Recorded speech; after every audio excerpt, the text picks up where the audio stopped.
Kore ke ufanga venga e tawhata kutope whaafakat pia me wharen. Ke tau mua paru ke whae de program ma kehe koen. Koe whaam ke tau si o ke ngahi mea lalahi nai hoko e whodunga e taun. Me heanga o e si o ke e bukano analaiso me he tohi tapu. Ai ke tau si o ke ngahi Niusi lalahi koe e whonua e taun me ngai tawhaakoto pe o tau hanga o wakai i e koe hae lau e tohi tapu ke ngahi mea koen. Pe koe whioi to tohan ke program koe ni. Koe haa e whina ngalo e otua ke ngai mea ne hoko he tau koe ni. Pua whawhitai ki o tua tau ausia a wha ausia tau. Pea tau whaamu, e tau whanua mo ngai whetuk tau nofo ai. Ke tau iloi, e whina ngalo e otua ke ngai mea kotoa pe. Koe hei ke mui ofi e tau mo ui, maanga e tau whakakau ke ngai mea ai otua. E otua, mau whawhitai e tuka mau ausia a wha ausia tau koe ni. Hapai ke te koe tua mau ngahi mo ui ke whaha mau whaino hino mea o wholawhola. Whamaro te ngahi ta au kotoa beo e tau koe ni ngai mea kotoa beo nai hoko. Ngai ta whaka wha politika, wha ekonomik, whaka mo ui, wha diplomatic. Ia mau ki whanua koe ni ko Tonga. O mau kore ke whaino hino mo mau tolu mea o wholawhola ngai mea. Ni koe ka mau hanga ke tau fo o mau amnaki laka ki ai. Pea hanga e wholawhola e whio nā tataki ki mau tolu. Ko hi e koe māmai au i tāniti ke mau ilo māmai a Christ ko mau whamu ui. Amen. Sai, koe tau se ke tunga whakapolitikare. Koe samfit nima, pa koe ves whage fitu ok pehe. Ko pehe ke whamalohi, o te mo whamalohi, pehe kau wanghala, o te mo nifo hihiki. O a hiki ho mo nifo ki o lunga, pe o a rea me he ki a whi matamu. He kui kai ke hau me hopo anga la a, me hono tō anga, iyo, kui kai hau hoto hiki me he toa wha. E koe nia whakamau Elohimi. Koe taha koe kune hifo, koe taha koe o kune hiki. Aia, tau vivi tau seke tau haka polikare na tau whanau mai, na tau whakaukau. Pranga koe no e sa keke, whiwhia ubito e nea whio, pero whiwhia koto ai. Ako hifo ia e he otua, ne whotua tau pranga fo ou. Kane ongo ia, ukei tū pe ai tū tōni ho tau pranga, whakatau ke kuputoro noa tau kunistu tone, ai au pehe no whakarea. Koe anga e whai e pure e whanuani, koe pure anga tui whakakonistu tone, e malu e nea whio, koe tui ko tu pōgono, mo ki nau tolu e hoko ke te ia. Mai no bete tau tolu koe pure anga e koe ni, ne o ngai lau e ngai whakarei whakatemo kalati, ngai mea pehe, u tau whiwhia bek tau tolu ai. Kau tonu e mai no bete tau tolu, koe pure anga tonga, koe pure anga tui whakakonistu tone, e malu e nea whio, aia, koe whare o tu pō. Anga peko rau koe whangai ke whare o haa mohe o fōe, koe fume ai e kua ngā mu ai, awe o whewhine e tui kano polu ke hoko koe o hoana tui tonga, ku osi mea koe ia. Tau reo ke whare o tu pō, koe hui koe whare o pure tau whanua, koe tau ene te au walmo fulu e tau. E nau pure tau me tau tawal whani ma, pe tau whawhetai ai, pe aku kei tu pia tonga. Kei wiringia pe tau fuka, kei lanu mata pe musia i pangai, koe lau koe mātua, Niongo kui kai ke whai ngofua e tau whanonga, po koe ke hako le rei kau tau whawhetai. Pe kai ke, koe hanga e no pure e tau whanua, o kui he malu e konistu tone, pe moe nea whio, ai koe nea whio kui he malu o e konistu tone, o whai whakalao e pure at pōwa, no koe tau whaamuia, koe mea u whotu i ho tau whanua. Pe koe mea toni tau lotu ki ai, ke kei whaka konistu tone ai pe, ai pure, ai na awhi whio, tamatu i e tu pōwono, pe a moe taini kuini na raspau pe moe whare tu po ki nau tau te nau hoko ke te ia. I agos, ne taria e whare area ai lao ke hoko e potunga au e ki muri ko e potunga au e whakatiplometika e ne awhio. Pe a whena hapasi au pe moe kupu tolu hiwa tau kuni stuto ni nengo kwe whahingau nau peheu nau lau holo, peheu ku hala mea koe ki tue whakafoki mawhai ke tui, iu saipeno whafoki mea koe ke tui, o ku whakakoni stuto ni ia. Koe kuptoro hiwa tau kuni stu tone tu wai o pehe e ngofua ke tui ke whai ngai tarite me ngai pure anga muri. Ka wikai ngofua ke ne whai ngai tarite whai kehe me ngai lao e pure anga. Eia koe me beu tone ke toka ngai e nea whio. Koe ngai mea koe e ngai tarite e ikai toko nia ke ngai lao e whanua. Nai e prango akirisina na ona tofa mo ne me koe si toa na mau tu oi mai si kau whai whakau, me kau pātere, o tau kawe au e mau tu i tangi ke nā whiwhio. Koe ui, koe kia mawhai e pare mia ke aru o whakamooni ha tarite, e whanua koe ni. Koe mawhai koe tu koe tau kunistu tone ke nea whio, pe kono whakakonistu tone pe nia me lau koe ne tari a kosi, kono whakakonistu tone i pia me ko stu pe ia. E tau konistu tone koe ne awhio pe ta o kungofua. Ke ni wha mo oni ha tarite mo whanua muri. Tu ke pe kau kia ngai tarite u whianga ngai me lau tau whanua. Ai ka ngai mea o awia o whai tarite kau kehe me tu e lau tau whanua. O ton leo ke whai tokan kia. Kaike, hara mena tau lau ke kamata ko whirifo ke he kau whahofonga. Ki wharearea ha tau pare mea fo'ou me hau eiki, lot whawhanua. Ai ka tau ben mea lotu wakano, tau wanoa tahanoa, ula tau e ne whai ai koe whiri whapolitikare koe ni whakarei whakunistu dore ne whai ke whaung ha tau whanua, kon toktu o ua ke pehe. Pea wea lau holo pehe koe te whakafoke ne whanua ki he hau eiki me tu, i ko te au ton pehe ke tau whiawhia ai. Koe wea koe whanua tu pou me hau eiki. Malo benia hanga e tupo tap moia. Whatau taina ki tau tau, mai lao e whanua, ke whainui ki tau tau, pia whainui no ki anga ne pure i ho tau whanua. Kau kei tu pe lao ko ia. Kei tu pe lao ko tau whanua, kei tu pe lao ko ia. Koe whanua tupo me ho e. Ki pako tui au ia ui e be o ngok e ka kai o e whanua.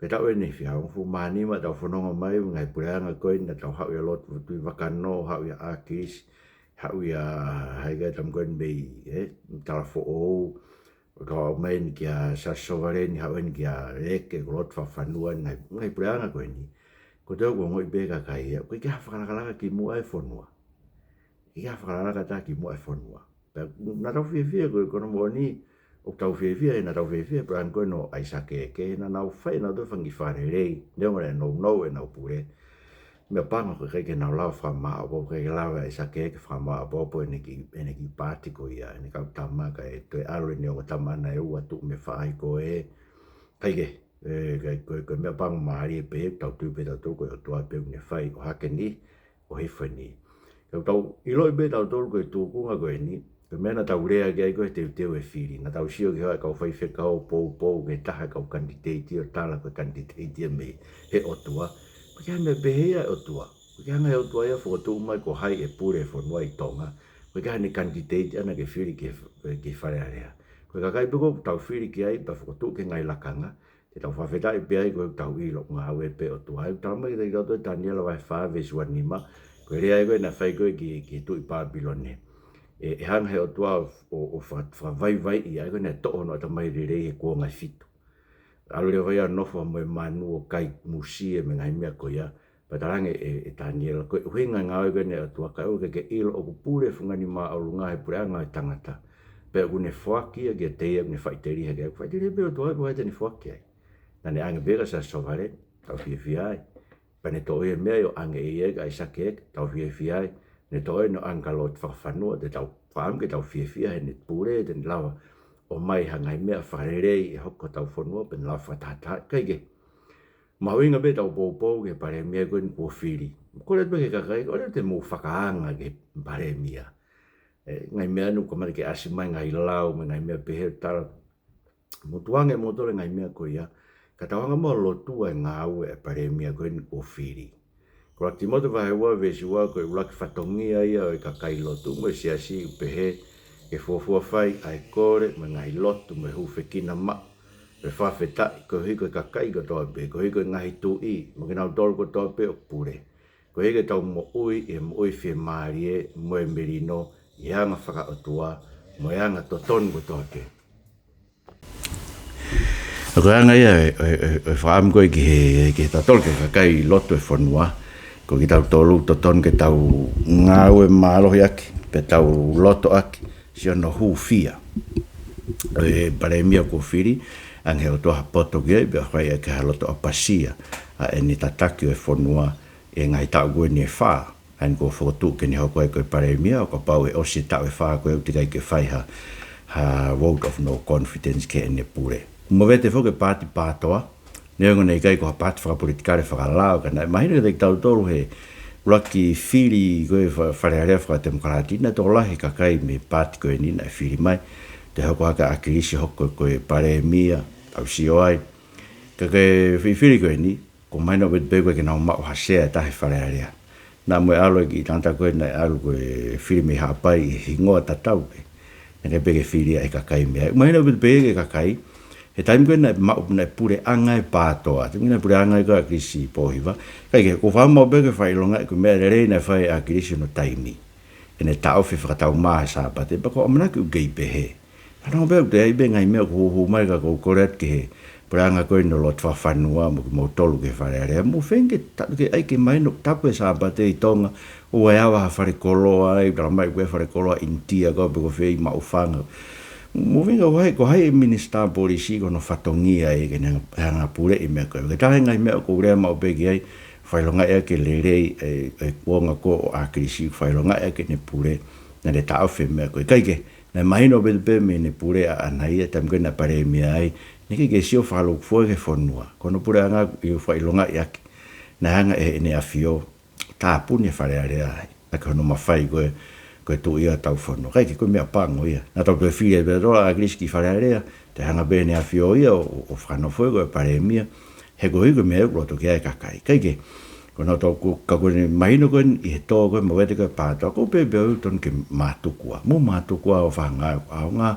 nga ke fonua mo ha we fonua mo ke pe ngai e ko pe mo ngai mafai ngai ko fo ha ko a grisi e sa si po hi tap mo ia o steu fra lei be aro come ni ngā e pure anga po fai ako po ha mo ngā e tau fonua e duanga ai fra politika re mai no be ko hanga e tua to me mo tol a ve ke kai ke e ko nga na si o fakata ta be ke pe ke re fra fo tu be ta ngona na o ha ke o hoko ke se a puri o tau fonua ke tu be fra no hala e si su ko ke taki tau be ko a kirista tau be ko lot fa fanua ko ai sa ke eke na mo ne afio ko hai utaki ta mai si su e makwa ang fruves fa wa ke fanima mo elo ki na tolo fa no fo e ke sentaire ko na fa pure i ki na tolo pe ko na ko e ki na fa te riha ke te na tolo e ke pe he de mo tolo ka ko ia loto ke lalahi de mo tolo ke ne hoko ia ko mo tau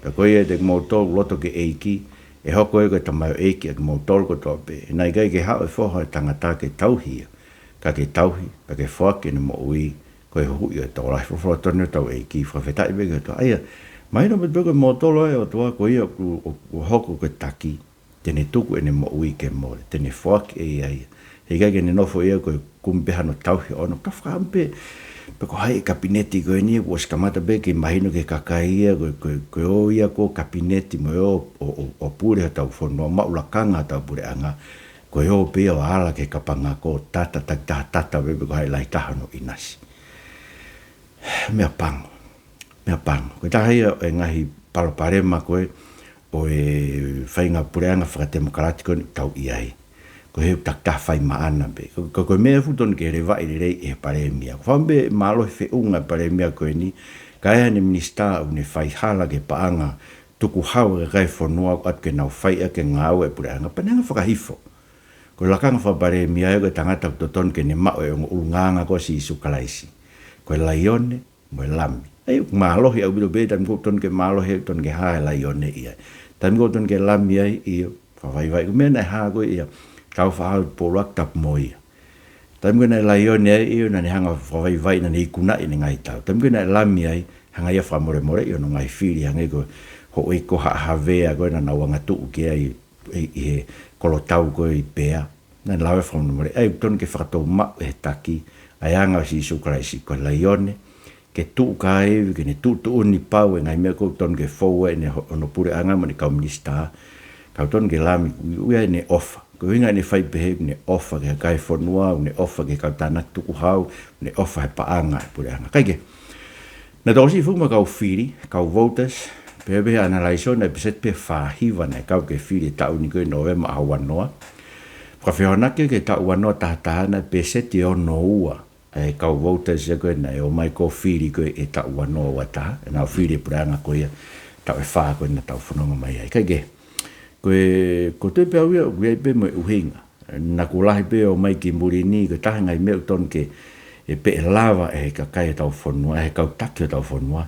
Ke ai ke kawat mo kai muri ni fili na lava ke mau kawat mo ke mau tolgo no fo muri atau fonua no fo kau e ka kai ton ke na taki ho tau fonua me ngai me pehe ko wi he ko tu ke konga lahi to lahi fo ke hikmai ge ni mantu ko ka kai ko tau fili ko mai na to he tori ai ko kai ko tamai ke ko na ton ke na ma we ke ngawe e fonua ko mai ke morini no mato more na we no tonga we fonua ke ko te ke analyze mai pe ko ha me ko tau mo kai ke te tau la ke na yang ko tu be ma na we be na ki to kon ke anga e tu fa economic tau fonua ko me tau fa tonga e me fili ko ni ai fili ko e va va u e ka to ke ta e tolu mai no be kamata ke fa ka ka ka hita ta be va va fifia u ko va va u fo ke be na tolu anga na fa ka ko na ko mate ke na fa ka ka kai ma ho inga uta ka kai pot ke na mai o fa ka ya tau fonua ne ngo ke tau fra ta to le ke pot fra ta mai ka ma ho inga ke ka kai na wa ko le tau fonua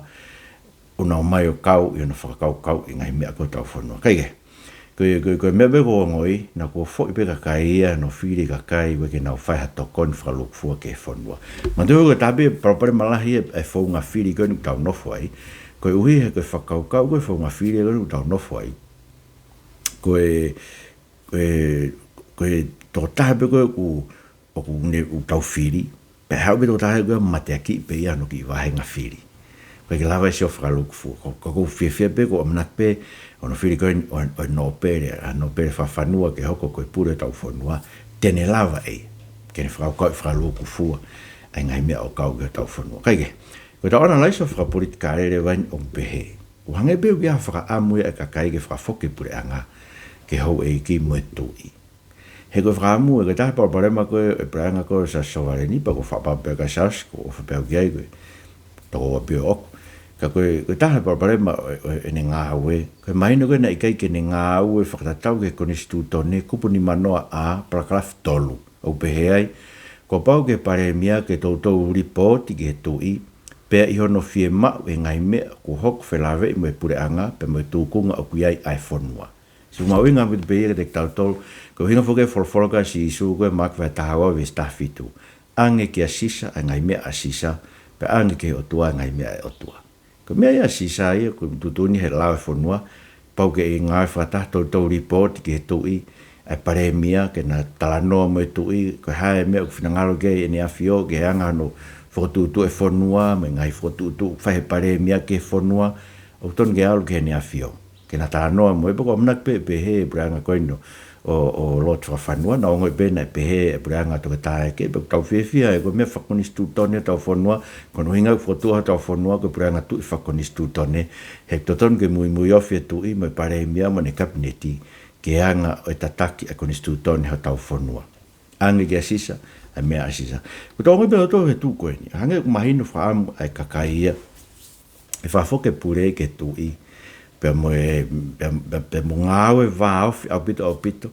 Ai pare mia mo ne kabineti. Pea mo ne awhio. Kora no ko wika pau e tū tahe mahina. O ku alo e pare mia mo ne kabineti. Ke nau mo whatamu e ne awhio. Kore hana taimi e ne awhio. Ke nau whatamu. Whahako ke nau ngai tamu a ngāwe. Pa nau whanongo kotoa ke mea kurofora ke whina ngalo ke ne awhio.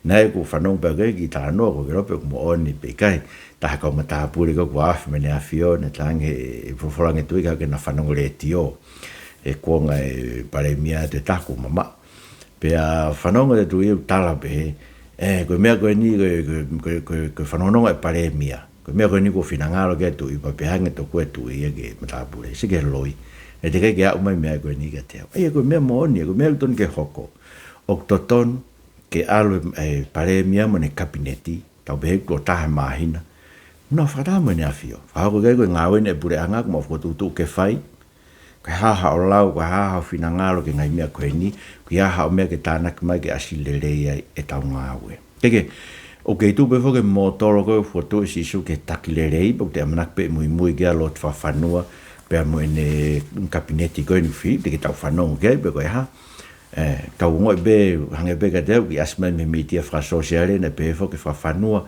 na e ia e ne frataha pe mo isa ke na sio ke lisi kabineti ka ko me ko ma me isa ke hange be na o hange be e lisi kabineti ki isa ke sio ge be te hanga o pro na rege be ke anke foto mai isa ke ani lau ke tau amanak pe ko ke mo ni lau ko ni ka ba mo on o se hanga ngai be mo fam ga fa fanua na fra mai a ko na filia ia ne fram ke ngau e fra ta kabineti ko motolo foto si su kala isi Ko ia uloto ke mui ke te au maka vai valu i sto whameto ni ma kene si aki e ia. Kai to e ne kawe ngā mui a te au. Ko ia uloto ke kālo whake ne mui e more ia. Ka ko ia e more mo i ko au me ngongore rei e mau ia. Aia, koe motolo koe tuku e te mo i ke more. Te whambe behe ai tatako e ne whailot whanua mo ne kapne. Tuku e nau mo i ke more nau sio aki nau tolu. Ka nau sio whakalukufua, nau sio ka haha mea te nau kau whatahai ke langa hake o tau whanua. Sai tau hiki tunga whakaekonomika. Ko sa mea no ni mawe songa fulu ke tātau, tala mai ke te tau tolu. O ko ke aahi ke whanua whakaviviku ia, o ke whakakoloa lahi ake e vai tafe o tua ai, o pito i he vai, o ke teu e nau mea kai, hiri ho toko nak pehe ki ai, o ke whakaviviku lahi o ta funga o ia, o ke pure ke toa e uhage no Ngaahi keri, o ke whamolu aki ia ai, uha tu moto, o ke tābu aki hono tupu o ia, whawara tonu tau e ki whawhetai bege to, ai, ke tābu aki to beg to ke whanua. Ai ni fua e tau ngō ue o ta mai ki muri, ni Ngaahi rei to beg to ke tau whanua.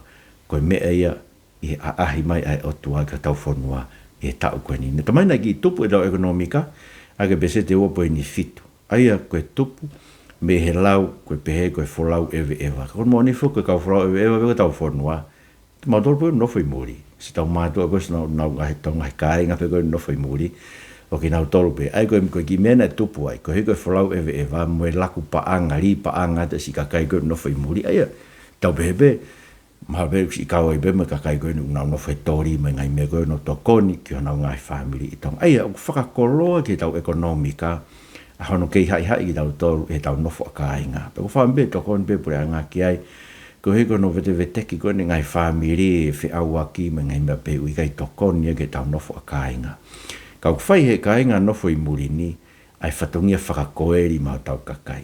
Whatongia whakakoeri, koe na ni hau koe tokoni, he masiwa anga ho tau Ngaahi kāinga. Ko toko e rio kita koe tau peko toko ua te tamai, peko a whoha toko ua te tamai, peko hato toko ua mooni peko kita. Nai ui koe hinga koe ri ko to kāinga o whia. Peko pai hato masiwa anga, koe na hau ke whai ai tokoni ke to masiwa anga. Peko koe whakaukau ia koe ri, ai whai e ki rau tolu koe nofo muri, ai whatongia whakakoe ri o puke o tau ekonomika. Aia, e tau reo ke whahatokanga ke whanarata koni o whai mai o kau ke wholau ki Amerika. Ko te pekula he befo no ngā we kovi aki. Ai monu koe mao ke maa nofo i muri ni o tau kakai me tau whanau na mau e lao e whanua. Kai ke, koe whekau koe ke te kinau toro koe o mau toro koe nofo i muri. Koe whekau bena e whai koe sere mai ia ke kakai koe na tak pōpula koe ki Pāpilone. Ia sere mai o vai wahiwa o pehe. Maulanga ngai whare o nofo ai, toe ngai ngou e kai hono fua. Moto ke te motoro ngai wife, pe whakatupu ngai foha me ngai ofe fin. Pe whiri ngai wife ke mo ngai foha, pe atu mo ngai ofe fine ke nau ngai spaniti. Ko eke nau whanawhanau e ngai foha me ngai ofe fine. Ko eke mo whakatokolahi iai pe ona whakatokosi. Pe akumi ke merino ai kolo aia ko pure i ke whetuk whakapopula ki motoro ke ai pe hufia ia ke si hou. E te mo mao e whia maari e i hono merino. Aia, ton ke tau mamahi e tu maari e ngai kolo kono mai o tua tuku ai ki tau tolu i muri ni tau ngāwe. Uke e tau whanau ke nau ngāwe i ngai whanua koe ni. Ko e koe ka tu maari e ngai whanua koe ni tau tu maari e pe tokoni pe ke tu maari e tau whanua ki Tonga. Ngai whanua tokoni e brenga steria ko panga te au 1 miliona ke tau patseti. Aia upehe whak whakakongo konga i e tau e wha. Ko e tokoni lai tahain kua whai a steria ki Tonga. Pea kawai mono whakarere i go tau wafu kuin salo te ke hoko koe wafu hapapure anga nuku alofa he tokoni koe panga valu 12 miliona Australia koe panke whakalakalaka o Asia. Maino be koe ki no ni mahal. Neki lawe maa loa tua whanua ke tau mo ua whakalukufua e pure anga whiunga me panga he 3 biliona. So koe mo ua e koe e pure anga no kai koe he tau pure anga e paanga o tau mo ua panga he 3 biliona. Kono whai ngata abea ngai tokoni koe ni me whawharala ngai tokoni koe ni kono Ngaahi makatuunga. Hangi kono teke koe asleria equality e tangata whewhine he ngāwe anga. O koe be ngāwe uton ke whai e whawhine. Pako koe tu ka whawhine, mu whamolu malu i mo tole tau no whakatonga. Pa mo tole kau mātua, o te hani koe vene ka hae kau mātua a teke mea koe ni. O te mo kore ho mo whanau whine ke nau whai ngāwe matua tangata. Oua, tuku beia koe molu malu e tau whanau whewhine. Ke anga ke alue talo se lolo a huholo i lalo whare mo. Kakaholo he ato me ngai mea pe ungari whare ia. Tuku peke kau pārangi ke nau whai mea koe ka tau tauhi pe ki tau tolu ia. ai molu malu e tau nofu tau tolu ai tangata mo fafine hunki ngari vale de sio kaka fefine fu po uhila mo na va inga akapulu ai ko cha kai ni kai nga he kai fefine ge ai o nusi be o na usi no ton ke fra molu malu i tau kai fefine ngai me kon no teke ko ka fraiti ge ta ofia fra fai ke tangata mo fefine o tau ke tau tokanga ge ai ke fra fai ke au bitope Sata ke motu aku kava ia hau ia ta olunga whakawhewhine. Ngari whare ia. O kai pe tau ta olunga whakatangata pe tau tōru. O kore tau whareiti, motoro te unga whakawhewhine, mo ai pe motoro mea koe mea motu atu, pe mo te unga whakatangata, mo to kone kuki me ngai mea pe. Nga tau nofu rerei pe tau tōru toki hau pe ngai whanua e koe ni, o teke ngai mea koe ni, koe ke to tonu e ke tau tui ki ai. Koe nau teke koe kakai koe ni, o mai ngai toko ni anko asleria e mo i whakasoto maa. O ku tala mega te unau aluat mo na ngahi hoa whakasoto mao ngau i o tau pure anga. Kau tonu ke tae whakalao. Heu kei tu e lau whakasoto mao tau whanua, pe au tau ke tala ke kakai koe ni. O te nao mai, o te mai kau whakasoto mao ke o mai ngau e tau whanua. Tung pe ke ngau e pe kau whakasoto mai a heni. Australian mo ufeitu ko ia. Kau wea kakai ave ki Tonga. Pe ave kakai koe ke nao whakasoto mai, koe ke tali whakasoto mai Tonga. Ko siuta mai fitu ne whakatokanga ki tau tolu ki sotomo ko mola. Hange fo ko sotomo mo ko mola. Mo ngai kolo na nau waofi mo whai tatau. O nau tuku aki nau tolu ke whi au aki. Mui ke whi hori kovi aki. Ko whakotu koe whakailonga o nau mo ua i he totongi o he afi ta ingata. Aia koe whakauha ko sotomo mo ko mola. O koe whakatokanga ki he afi ta ingata. Si ko na tau kawe i koe ni mo angai whakai natula tae mo oni. Koe ke lawa mo angai whakai natula mo tau nofu i Australia ni. Koe ke lawa mo angai me laa, me haviri o whakai. E ngai whi mao whakai e whono pia kua ma mafa e mau totongi uhila hen. Koe hiuka nau teke koe ni ngai mea koe ni oku ikai au pito oku ma mafa no whakotu upo koe ke ne lawa i o tokon. Pia au ke no hangai no ai ke ma mafa to koe lolo koe ke whakaloto si ke kakai no ke ngawe ake lolo me ngai mea koe. Ko nau tau kawe i koe whahawhi a takai me climate change, o kai ke whaka otua. Ko mea pango koe tau teke mea koe ni u pou ka tau pure anga mo tau tui. Kau kei tu me tau i tabua se nesu hae walu ve sua taha. E kai te utoi whamala ia e whanua koe i koe tangata, he ku kovi ai ngau i e loto e tangata me ne keisi. Pe kai te utoi ta i ngai mea mo ui ko tau beo hange koe ia kua whai. Rotonga ai tu a mamani e kai tuku ai tō tau me utu tau me momoko me pupuha me whai tau mawhana me whai tau momoko me aho me po. Sio? O ton ke tokanga e pure anga ke ngai mea koe o te muhanga moto o mai e ngai mea ke atakai koe ke mo onia tau whonua. Talu nau tala mea ne whee hake mai tahi pātangata. Koe nau toka paku pea pātangata ke peke a tahi e puri haki i motu koe hiko e tahi. Koe no whakapensini, ton ke oku mahina i befe ngā tā koe whakawhalala ngai mo angai koe me tō pure anga.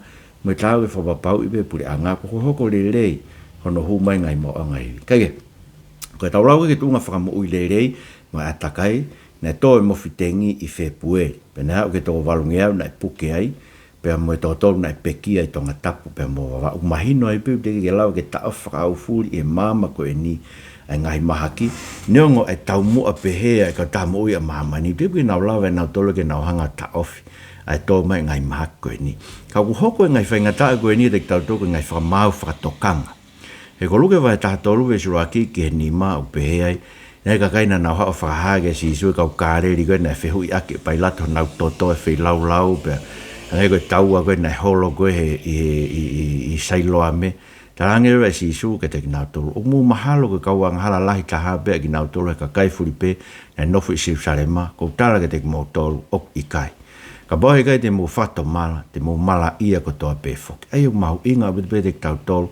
Ko hoko e ngai whaingata koe na hanko e tō e maki mofitengi, tō e COVID-i. Hoko e ngai whaingata whakai natura. Ko e ngai whakamau, whakatokanga i te kinau tolu. Pā e mo ungafi ke tau whakatomala. He te tau auha ko tope, mana tui ne kai ke whātu ku whonua i. Ko whaambea ke tō e whakaukau koe me te tau tōru. Kumi he historia tau whonua, ne kai ke hātu ku whonua i.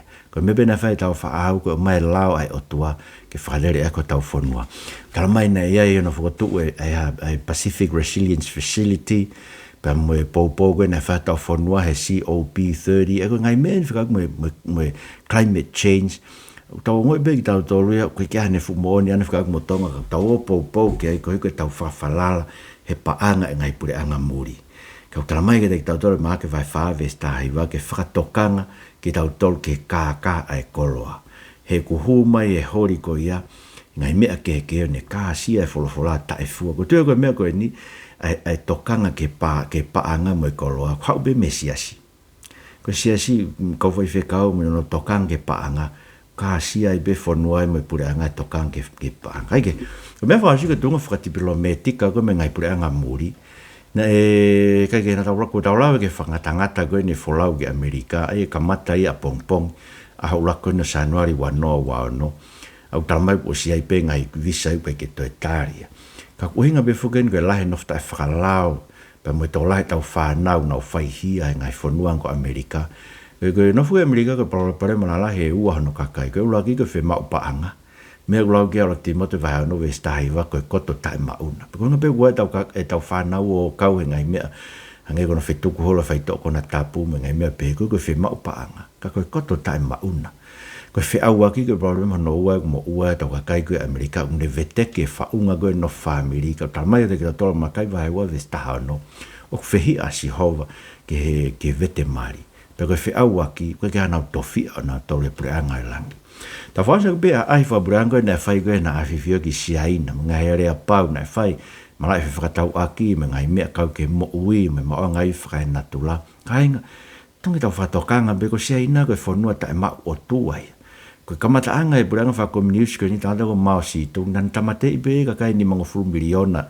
i siaina ak en hanga fra le fra communist e fonua pate tau ko o mai e fui pure anga ta tui o tua ta ma o tua ko ni puranga mala ia ko ni ke farere ke tau fonua ko na mai na to ko ai ko ma anga i fra natura ko ke na tu ina do gi ai ko wi no hu e sia ina ia ai malala me ngai kologa na mal tol min asleria me ngai fitu ko ia ke farere ke na uhila no ilo no to ko ga no anga ta ia o me ko ni ma anga i ko in fra natura ko o kulau si ko fa me ke o te tau to ngai lau hala be kai ke fa se pe mo ai se vai wa no ko fa mun ke tau tu i mo tau fonua ta mai se vai wa no ve si wa ke ni ma mo to ngai mata pa ko i ke hu ai branga ma oni ai tau ai mo ni ta fa mo ko tau fonua ta fa mo ke ne afio tu po wono mo no fare ke na tau ai mo oni puke branga ma oni ma bere ve stolu mo ke ni ma ai se vai wa no te ke tau hia e merino hao ai au fa ki no lo to ki te koe koe ui o kune falala ke te koe. Mo falala ke si hoa lau i kuonga. Mo falala ke si hoa lau i kuonga. Lau ia aisia. He ui he eiko si hoa ai maf ta ngata. He kune omi ki lalo a ki nau tolu. Nofu i maa olunga.